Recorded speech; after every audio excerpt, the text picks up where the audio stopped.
until 1987, they didn't even have records of any of the women that were in the service.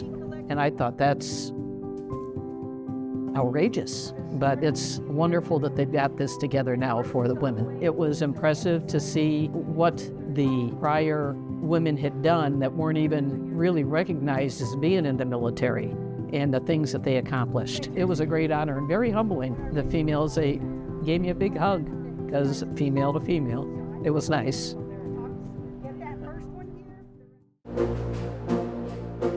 It was my obligation as a male to this country to protect what we have today. And that was one of the reasons several of the reasons that I went in the military. It was the Army, of course, and I was assigned to a medical platoon once I got to permanent duty station at Fort Campbell, Kentucky. I joined the delayed entry. So April of '74, I knew I was going to be in the service. I went to Fort Jackson, South Carolina for basic, Fort Gordon, Georgia for MP school, and then stationed at Fort Campbell. We met spring of '76. I knew shortly after I met that I was going to marry this girl. There was no question about it. He got out October of '76. I got out July of '77, and we got married August of '77. I always tell her that, you know, when I was in the service, I got out of Spec 5, I was an E5 and she was an E4. So when I was in service, I outranked her.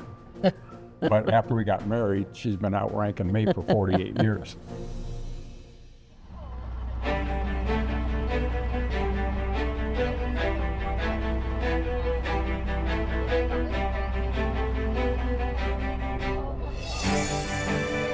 The trip as a whole, what did you guys think about the honor flight? Everything we expected and more. It was emotional. We were both honored to be chosen to go. I like the World War II memorial, everything that was there, and then be able to see the Washington Monument in the background and the fountains. It was picturesque.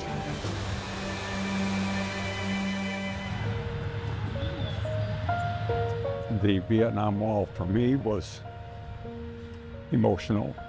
I've got a cousin that he was Lieutenant Colonel Carl Otis McCormick. I got his name off the wall, and he was influential to me as far as going in the military.